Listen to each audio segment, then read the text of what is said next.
Me gustaría que pudiésemos tener en cuenta este pasaje y también con un mensaje muy especial, el mensaje el inigualable, el inigualable. Ese es el título que he puesto al mensaje de hoy en esta mañana, el inigualable. ¿Sabéis quién es el inigualable? Jesucristo. Muy bien, pues el 18 de diciembre de 2009, las portadas de los periódicos hablaban de la liberación de Hannes Bay. Este hombre acababa de pasar 35 años en la cárcel, acusado de haber violado a un niño. Pero en un test de ADN demostró que Hannes era inocente. Como compensación recibió del estado de Florida, en Estados Unidos, $50,000 por cada año pasado en la cárcel. El resto de este texto está en el boletín, que no tenéis. Pero bueno,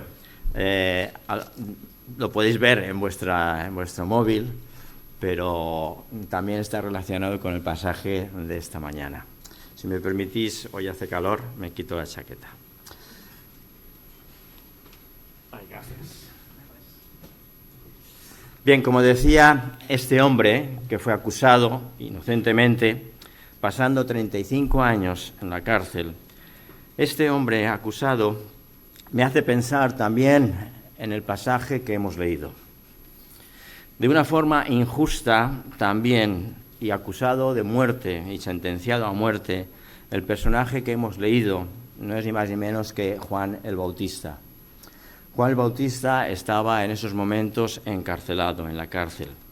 Y leemos en el texto de Lucas capítulo 7, versículos del 18 y 19, que los discípulos de Juan le dieron buenas noticias, le dieron noticias de las cosas que estaban sucediendo con Jesús.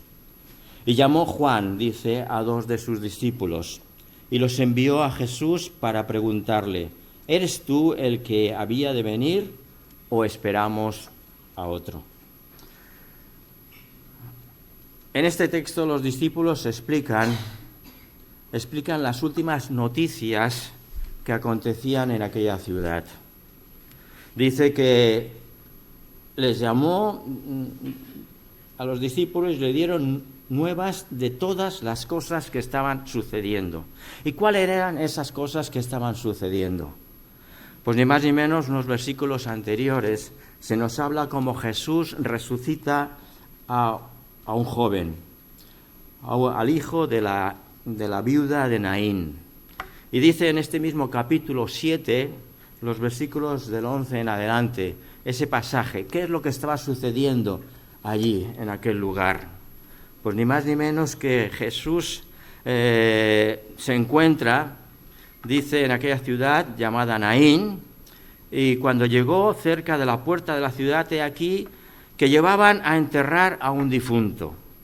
Era el único hijo de aquella mujer, la cual era viuda. Y había mucha gente, versículo 13, y cuando Jesús la vio, se compadeció de ella y le dijo: no llores.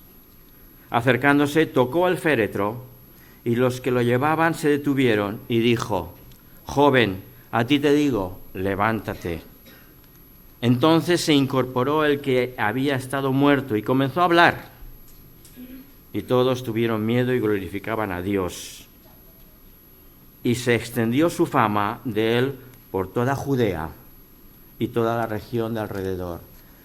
Los discípulos de Jesús explican aquellas cosas que estaban sucediendo, que estaban ocurriendo.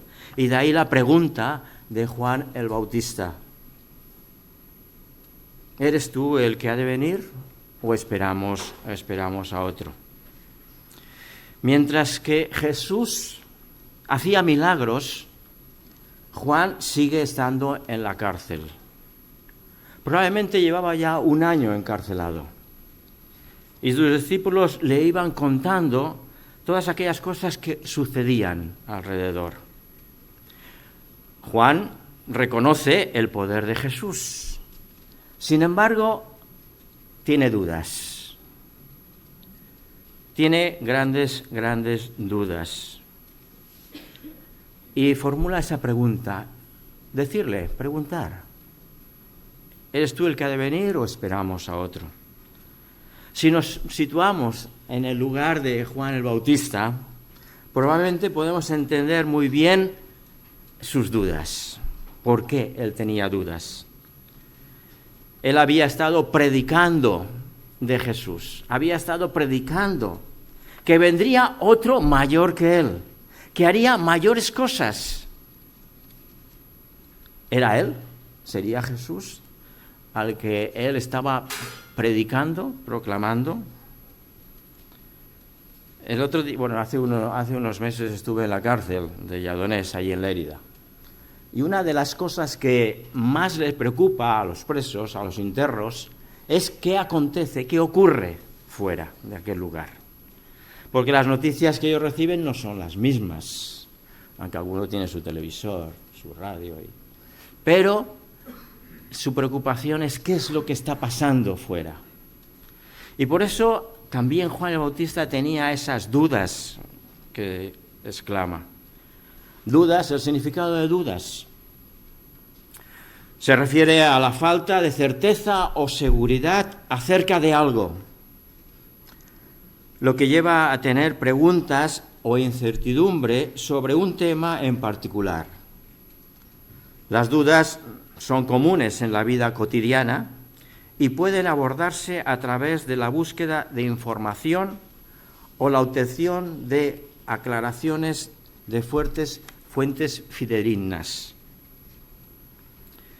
En el libro de Judas, el libro anterior a Apocalipsis, Judas exhorta diciendo: algunos que dudan, convencerlos.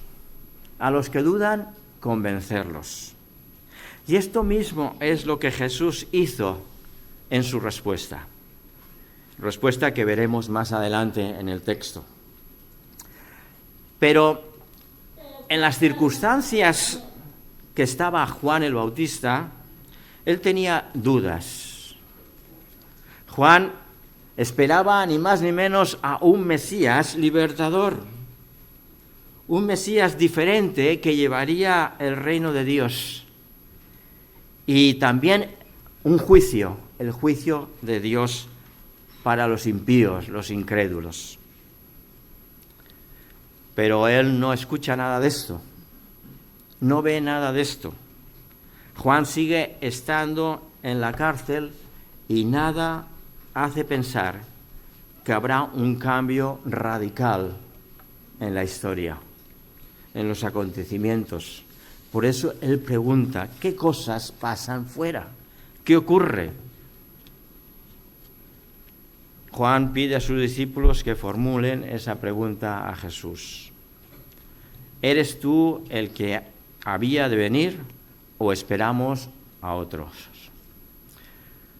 Esta pregunta creo que también encierra un gran anhelo, un gran deseo que tenían tanto Juan como sus discípulos, un deseo profundo de conocer la verdad, de la revelación, de la identidad de Jesús.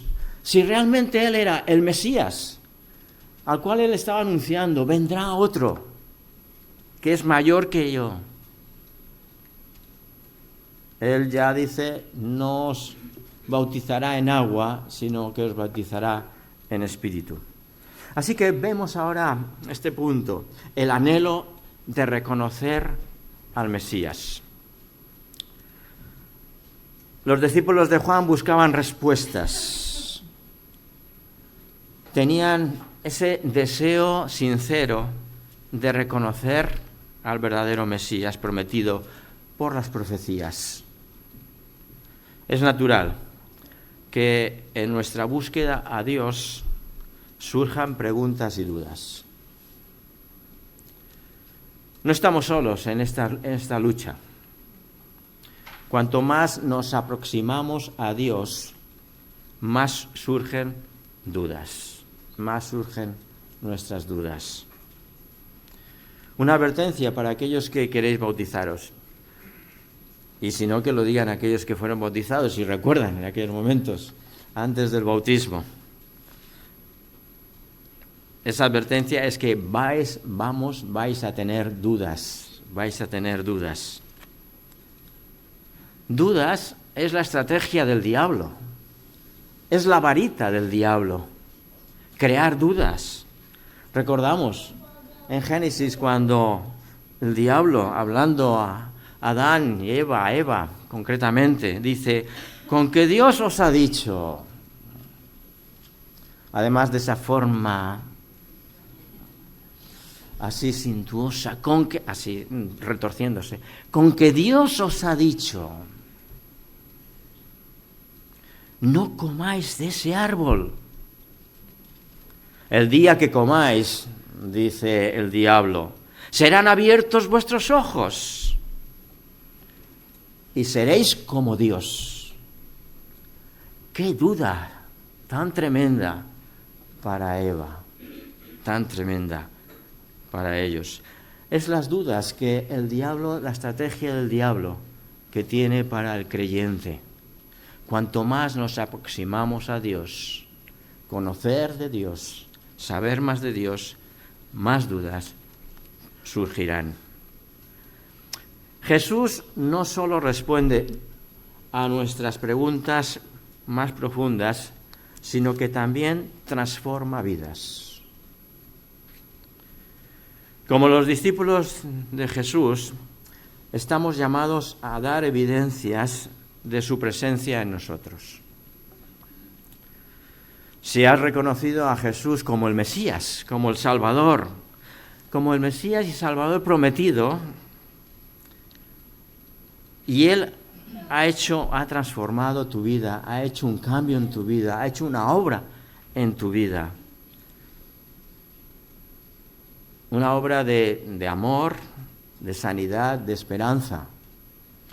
Esa esperanza que este mundo anhela y necesita. Dios no solamente contesta nuestras dudas o responde nuestras preguntas, sino que transforma nuestras vidas. La segunda cuestión, primero hemos hablado de ese anhelo de reconocer al Mesías. Ahora veamos la respuesta de Jesús. La respuesta de Jesús, el Mesías, concretamente. Ante la pregunta de los discípulos de Juan, Jesús no responde con palabras vacías, sino con hechos poderosos. Jesús les dice en ese texto que encontramos, capítulo 7 de Lucas, versículo 22. Y respondió Jesús, id, haced saber a Juan lo que habéis visto y oído. Los ciegos ven, los cojos andan, los paralíticos son limpiados, los sordos oyen, los muertos son resucitados, y a los pobres es anunciado el Evangelio. Las obras de Jesús son una prueba irrefutable de que Él es el verdadero Mesías. El Mesías prometido, el Mesías anunciado por el propio Juan el Bautista. Son manifestaciones sus obras de poder, de amor. Jesús destaca una serie de milagros en este pasaje y acciones que revelan su poder divino y su compasión hacia las almas, hacia las personas. Cada uno de estos milagros representan una manifestación específica de la obra de Cristo en este mundo y en cada una de las personas. Especialmente si lo ha hecho en ti, si lo ha hecho en mí. Esa obra se manifiesta en nosotros. Así que él, hablando de que la respuesta para Juan el Bautista es: mirad, ved, habéis visto y oído que los ciegos, los cojos, son sanados. La sanación, pues, de los enfermos. La primera, la otra diapositiva. La primera serie de milagros que son mencionados incluyen la recuperación de la vista por parte de aquellos ciegos. Un milagro de esto lo encontramos en un pasaje en el mismo libro de Lucas. Si seguís conmigo en el libro de Lucas, capítulo 18, encontramos cómo Jesús, da la vida, da en vista a un ciego.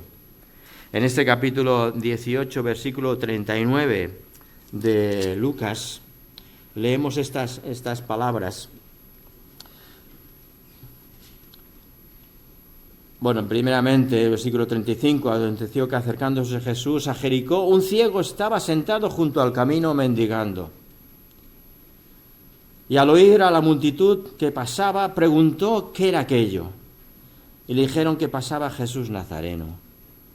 Entonces dio voces diciendo: Jesús, hijo de David, ten misericordia de mí.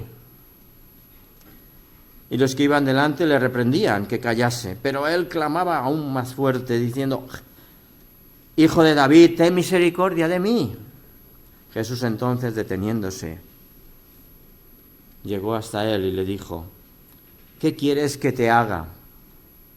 Y él dijo: Señor, que reciba la vista. Jesús le dijo: recíbela, tu fe te ha salvado. Y luego se fue, glorificando a Dios por todo el pueblo, por lo que había acontecido. La segunda manifestación que se menciona es la posibilidad de que los cojos caminen. También la limpieza de los leprosos. Jesús menciona que los sordos oyen. Otro ejemplo lo encontramos en el libro de Marcos.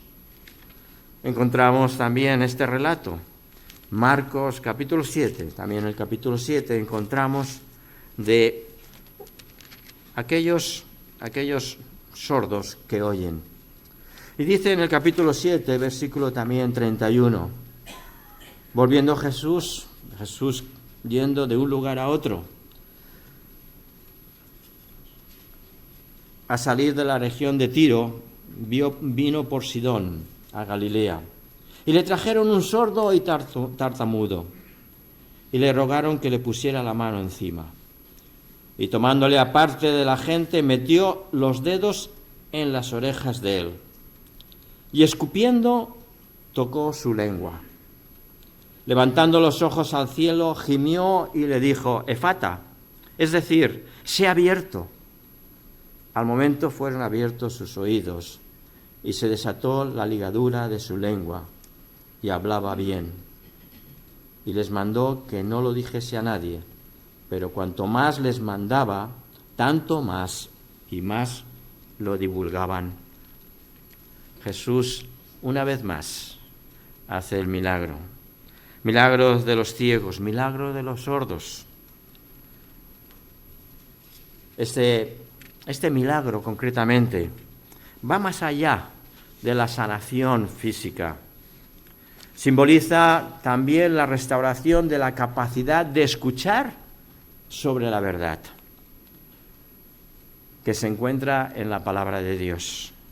Jesús restaura no solo la parte física, no solamente nos restaura la parte física para poder ver y oír, sino también la parte espiritual. Ser capaces de escuchar la voz de Dios, la palabra de Dios. Aún sigue más, relatando que la resurrección de muertos. Decir a Juan lo que habéis visto y oído. Los ciegos ven, los cojos andan, los leprosos son limpiados, los sordos oyen. Los muertos son resucitados. Uno de los milagros más asombrosos mencionados son la resurrección de los muertos. Este hecho, una vez más, demuestra el poder absoluto de Dios sobre la vida y sobre la muerte. No solo puede sanar enfermos, sino que también puede dar vida a los muertos. En un sentido, anticipando su propia resurrección. Jesús resucitó a Lázaro, un buen amigo de él. Lázaro también lo relata el Evangelio de San Juan. El evangelista relata cómo él resucita a Lázaro. Capítulo 11 del Evangelio de San Juan. Lázaro se nos menciona que era amigo de Jesús. En este capítulo 11, los versículos del 38 en adelante, dice así la palabra de Dios: Jesús, profundamente conmovido, otra vez vino al sepulcro. Era una cueva y tenía una piedra puesta encima. Dijo Jesús: quitad la piedra. Marta, la hermana del que había muerto, le dijo: Señor, hiede ya, porque es de 4 días. Jesús le dijo: ¿no te he dicho que si crees verás la gloria de Dios? Entonces quitaron la piedra de donde había sido puesto el muerto. Y Jesús, alzando los ojos a lo alto, dijo: Padre, gracias te doy por haberme oído. Yo sabía que siempre me oyes, pero lo dije por causa de la multitud que está alrededor, para que crean que tú me has enviado. Y habiendo dicho esto, clamó a gran voz: Lázaro, ven fuera. Y el que había muerto salió, atadas las manos y los pies con vendas, y el rostro envuelto en un sudario. Jesús dijo: desatarle y dejarle ir. Así que el mayor milagro que podemos ver y reconocer que Jesús era el Mesías no es ni más ni menos que la resurrección. Demuestra en absoluto su poder. La resurrección de los muertos demuestra su autoridad sobre la muerte. Así que, tranquilo, tranquila, morirás, moriremos, pero resucitarás, resucitaremos. Si Cristo fue capaz de resucitar a los muertos cuando Él estuvo en esta tierra, desde allá, desde los cielos, Él es capaz de resucitarnos a nosotros cuando muramos. Esta es nuestra confianza, esta es nuestra fe, esta es nuestra esperanza. Nuevamente, Él menciona que el Evangelio también será proclamado para los pobres. Jesús incluye el mencionar a los pobres es anunciado el Evangelio. Esto nos habla de que su misión es llevar el mensaje del Evangelio a todos, sin excepción, independientemente de nuestra condición social o económica. No solo sanó cuerpos, sino que proclamó el mensaje de esperanza a los más necesitados. Las buenas nuevas. Jesús vino a restaurar y a reconciliar a la humanidad con Dios. La humanidad estaba separada de Dios, estaba rota, está rota, separados de Dios a raíz de nuestro pecado. Y Jesús vino a unir, a enlazar esta unión que estaba rota con Dios y nosotros. Así que también nosotros somos llamados a llevar este mensaje a los demás. Un mensaje de salvación, un mensaje de esperanza, un mensaje de fe. A los pobres es anunciado el Evangelio.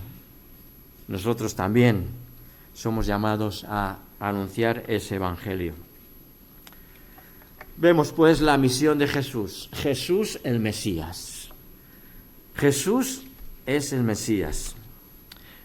Jesús tenía claro cuál era su misión. Él se proclama como la persona que está profetizada o que había sido profetizada ni más ni menos por Isaías. En el pasaje que estamos leyendo, él al mencionar este versículo 22, ni más ni menos que está en un sentido recitando, mencionando la profecía de Isaías. Isaías capítulo 61, versículos 1 y 2. Pero en el mismo Evangelio de Lucas, fijaros, Evangelio de Lucas capítulo 4. Estábamos en el capítulo 7 para aquellos que lo seguís. Y el capítulo 4, se nos habla que fue a la sinagoga, dice, ¿no? Versículos 16, vino a Nazaret y entró en la sinagoga conforme a la costumbre que tenía. La costumbre de ir a la iglesia sería en nuestro caso. Él tenía la costumbre de ir a la iglesia, como nosotros tenemos la costumbre de venir al templo, de venir a la iglesia. Y se levantó a leer, y le dieron un libro, el libro del profeta Isaías. ¡Qué casualidad! Y habiendo abierto el libro, halló el lugar donde estaba escrito. Lucas capítulo 4, versículo 18. El Espíritu del Señor está sobre mí, por cuanto me ha ungido para dar buenas nuevas a los pobres. Me ha enviado a sanar a los quebrantados de corazón, a pregonar libertad a los cautivos y vista a los ciegos, y poner en libertad a los oprimidos, a predicar el año agradable del Señor. Y está leyendo ni más ni menos la profecía de Isaías, capítulo 61, versículo 1 y 2. Y en el versículo 21 del libro de Lucas, capítulo 4, dice, y comenzó a decirles, después de devolverles el rollo, se nos habla, después de devolver el libro, hoy, dice él, Jesús, se ha cumplido esta escritura entre vosotros. Hoy se ha cumplido esta escritura entre vosotros. El cumplimiento de las profecías mesiánicas del Antiguo Testamento hablaban ni más ni menos del Mesías, que realizaría obras extraordinarias, poderosas. Y esto, una vez más, refuerza, enfatiza, afirma que Jesús es el Mesías prometido. Isaías también, capítulo 35, versículos 5 y 6, dice, entonces los ojos de los ciegos se abrirán y los oídos de los sordos se destaparán. Entonces el cojo saltará como un ciervo y la lengua del mudo cantará. Así pues, si consideramos todas estas obras, nos damos cuenta de que no hay nadie que iguale a Jesús. Ningún hombre en la tierra u organización es capaz de igualarse a Él. Él inigualable. Ni Buda, ni Mahoma, ni Confucio, ni los lamas del Tíbet han podido igualar las enseñanzas y las obras de Jesús. Todas sus tumbas existen, pero la de Cristo, que no tiene tumba, porque solamente Él venció a la muerte. Nadie se ha atrevido jamás a hacer las afirmaciones que Jesús hizo. Nadie. Por ejemplo, Buda enseñó acerca de la iluminación y toda su vida buscó la luz hasta el día de su muerte. Pero jamás pudo decir, yo soy la luz del mundo. El que me sigue no andará en tinieblas, sino que tendrá la luz de la vida. El hinduismo enseña que a través de muchas penitencias y encarnaciones, el ser humano puede alcanzar la perfección en una vida mejor. Pero ninguno de ellos dijo, yo soy la resurrección y la vida. El que cree en mí, aunque esté muerto, vivirá. Mahoma afirmó ser el descendiente directo de Ismael, hijo de Abraham, pero jamás dijo, de cierto os digo, antes que Abraham fuese, yo soy. Así que tenemos al inigualable con nosotros. El inigualable está en nosotros. Y eso nos da alegría, nos da satisfacción, nos da felicidad. En general, no hay nadie que iguale a nuestro Señor. Nadie ha recibido los títulos que Él ha recibido. Y el honor y la grandeza que Jesús ha recibido. Él es nuestro Salvador, nuestro Señor, el Cristo o Mesías esperado, el Consolador, el Rey de Reyes, el Señor de Señores, el Príncipe de Paz, el Dios eterno, el Verbo divino, el Cordero de Dios, el León de la tribu de Judá, la cabeza de la Iglesia, nuestro sumo sacerdote, el Alfa y la Omega, el principio y el fin. Hoy Jesús te invita, el inigualable, te invita a seguirle. Juan el Bautista hizo la pregunta ¿por qué y para qué? Juan el Bautista iba a ser condenado a muerte, estaba en la cárcel, el inocente, un inocente. Pero hizo la pregunta, ¿por qué hizo la pregunta? Él preguntarle, ¿eres tú el que ha de venir o esperamos a otro? Porque si eres tú el que había de venir, vamos a seguirte, vamos a seguirle. Y a sus discípulos probablemente Él les diría, si Jesús ha hecho esos milagros, si Jesús es el prometido de Isaías, el Mesías prometido, seguidle a Él. Y yo os digo esta mañana, si creéis que Jesús es el igualable, que Jesús es el Mesías, que Jesús es el Hijo de Dios, que ha muerto por tus pecados, pues seguidle. ¿Quieres seguirle?